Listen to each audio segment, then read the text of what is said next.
Aurélien, Google, Amazon, Facebook, etc.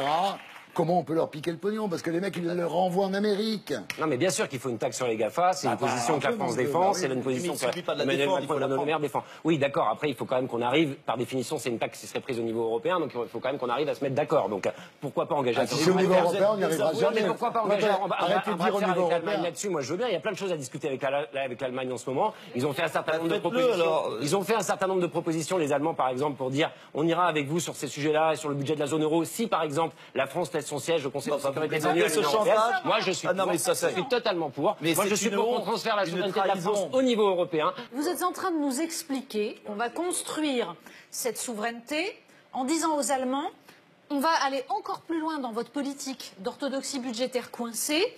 Pour vous faire plaisir, on va vous donner notre souveraineté militaire et en échange, on aura peut-être le droit d'avancer un tout petit peu. C'est-à-dire que vous allez abandonner la seule chose qui reste, notamment à la France, qui est le fait que, depuis des décennies, elle est le seul pays qui investit dans la défense. Oui.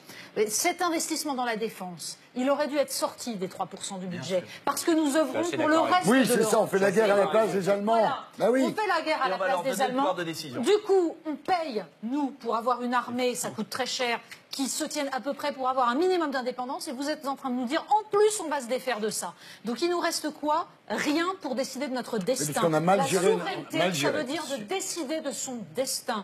Nous devons le faire ensemble. Un mot, Pierrot.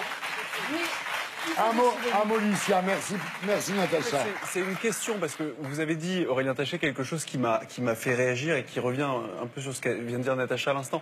Vous êtes favorable, vous, à ce que la France perde un peu sa souveraineté pour céder sa souveraineté à l'Union européenne. Oui. J'imagine que c'est pareil pour la bombe nucléaire, pour la défense européenne. Ma question, elle est simple. Est-ce que vous êtes député LREM aujourd'hui, est-ce que c'est une position d'En Marche, d'Emmanuel Macron aujourd'hui en vue des élections européennes, ou est-ce que c'est une position personnelle? Alors, le fait de transférer une grande partie de la souveraineté nationale au niveau européen, c'est le cœur de ce qu'on proposera aux élections européennes. Ça, c'est très clair.